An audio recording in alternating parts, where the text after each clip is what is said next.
Alam niyo ba, Agaw, noong 2015 ay binatikos ng import ng Magnolia Star Hotshots ang noong playing coach ng Kia na si Manny Pacquiao. Oo, Agaw, at yan ay si Daniel Orton, 24 years old, na pinalitan si Marcus Blakely bilang import sa Commissioner's Cup.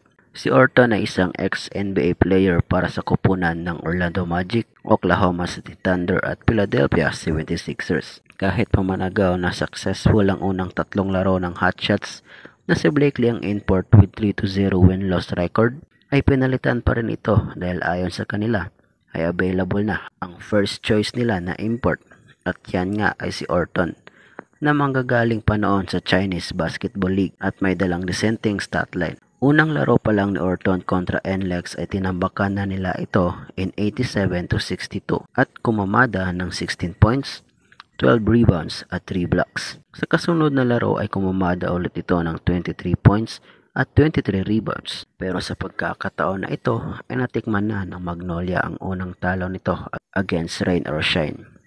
Although hindi ganon ka-impressive ang laro ni Orton, knowing na siya ang import noon, ay still magandang ideya pa rin na ipagpatuloy siya bilang import ng Hotshots noon until sa pangatlong laro nito. Isang malaking pagkakamali against Kia Carnival dahil natalo ulit sila nito.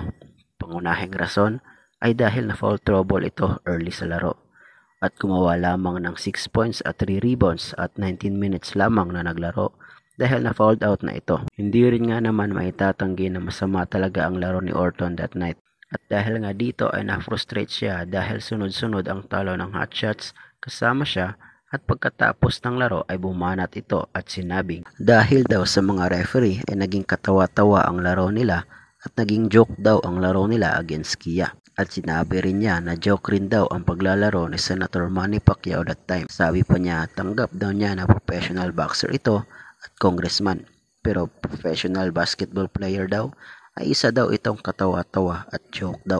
Pero sa kabilang banda ay aminado naman daw siya na pangit ang laro niya that time at babawi na lang daw siya sa susunod na laro. Pero lingid sa kanyang kaalaman ay yun na pala ang last game niya kasama ang Hotshots dahil binitawan siya nito. Sa kabuuan ay 1 and 2 losses lamang ang kartada niya bilang import ng Hotshots noon, at hindi maitatanggi na maganda pa ang naging kartada ni Blakely with 3-0 win-loss record. At hindi lang dyan nagtatapos dahil pinatawan din si Orton ng 250,000 pesos o mahigit 5k US dollars dahil sa masamang komento nito sa liga sa mga opisyales at kapwa niya player na si Senator Manny Pacquiao na coach din noon ng Kia. Daw hindi ito matanggap ni Orton dahil pinarusahan daw siya ng PBA sa pagsasabi ng katotohanan. Hindi raw niya inakalang ganon ang mangyayari.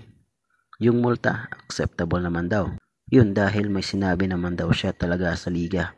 Pero kung paalasin siya sa koponan, ibang storya naman daw yun. Ang pumalit nga sa kanya ay si Denzel Bowles na tinulungan ang Hotshots na umabot sa semis.